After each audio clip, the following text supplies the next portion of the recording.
आजच्या कार्यक्रमाचे अध्यक्ष, आपल्या विद्यापीठाचे प्रथम कुलगुरू आदरणीय डॉक्टर, पुणे विद्यापीठाचे कुलगुरू गोसावी, मिसेस बेंद्रे, वृक्ष दलाल आणि सगळ्या मंचावर असलेले स्टालवर्ड मान्यवर, बंधू आणि भगिनींनो, आज आपण पुण्याच्या भूमीवर एकत्र आलेलो आहोत.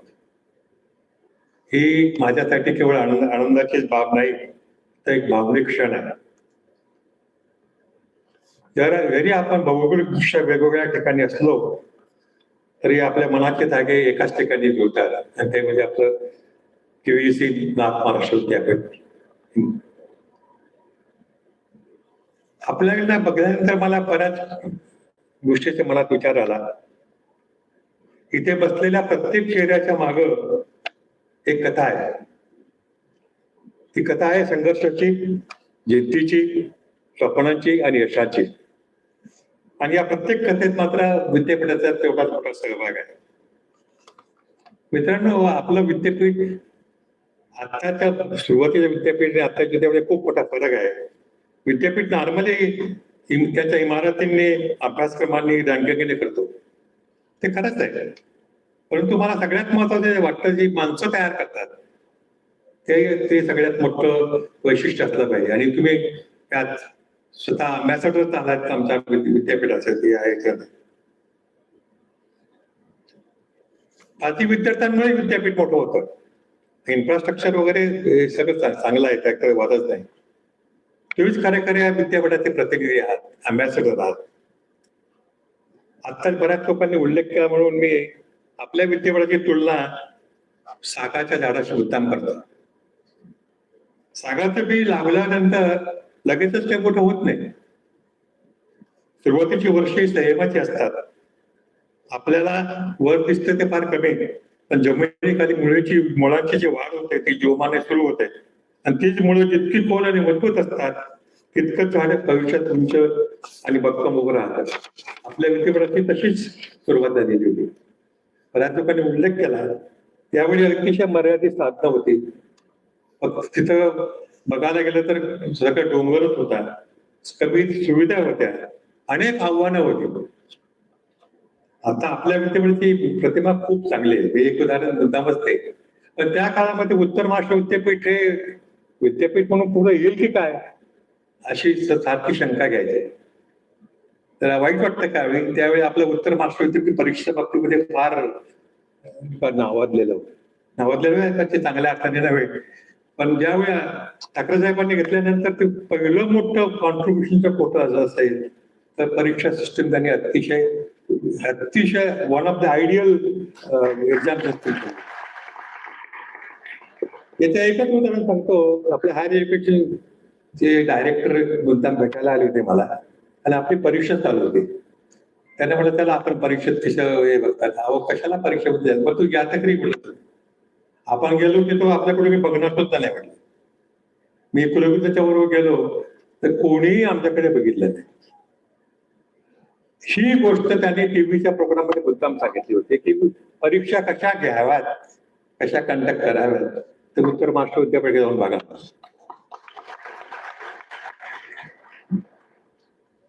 आता आपलं सात जसे मोठे वाढलेत तसं आता विद्यापीठ मोठं झालेलं आहे.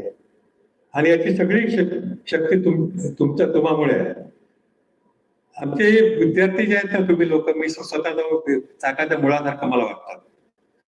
ते बाहेरनं दिसत नाही, परंतु त्यातनं सपोर्ट असतो. या जगाच्या या वेगवेगळ्या देशामध्ये आपले विद्यार्थी खूप ठिकाणी गेलेले आहेत. विद्यार्थी काय नॉन टीचिंग स्टाफ सुद्धा खूप ठिकाणी गेलेला आहे. त्याचे कारण आपल्या विद्यापीठाचं डिसिप्लिन, आपल्या विद्यापीठाचे डेडिकेशन, खानदेशी असलेली मूळ प्रवृत्ती, त्याच्यामुळे खूप खूप मोठं झालेलं आहे. एक मुद्दा सांगू शकतो की जसं मुळं हे जमिनीपासून दूर होत नाही, कधीही तुटत नाही, ती कायम जोडलेली असतात आणि त्या जोडणीमुळे जात टिकून राहतात. अगदी तसंच तुमचं नाते विद्यापीठाशी असलं पाहिजे.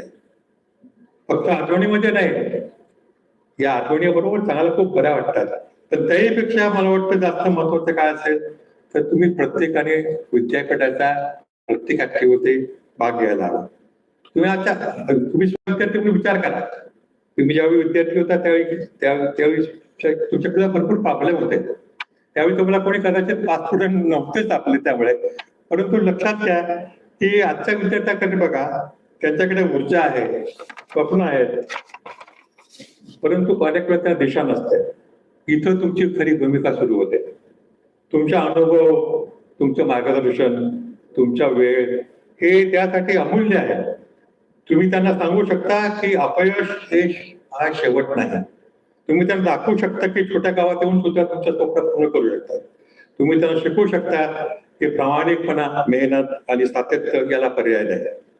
विद्यापीठाने त्या पद्धतीत भरपूर बदल केलेत, नवीन अभ्यासक्रम सुरू केले, संशोधनाच्या संधी मिळाल्या, परंतु पुढच्या टप्पा गाठण्यासाठी तुम्हाला लोकांची फार मोठी आवश्यकता असते.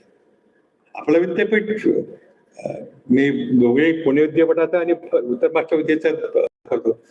मी महाराष्ट्र गव्हर्नमेंटच्या बऱ्याच कंपनीमध्ये काम करत असताना हायर एज्युकेशनच्या ऑफिसरही बोलत होते आणि विद्यापीठ याच्या अलीकडे प्रायव्हेट युनिव्हर्सिटीमध्ये बऱ्याच ठिकाणी मेंबर होतो.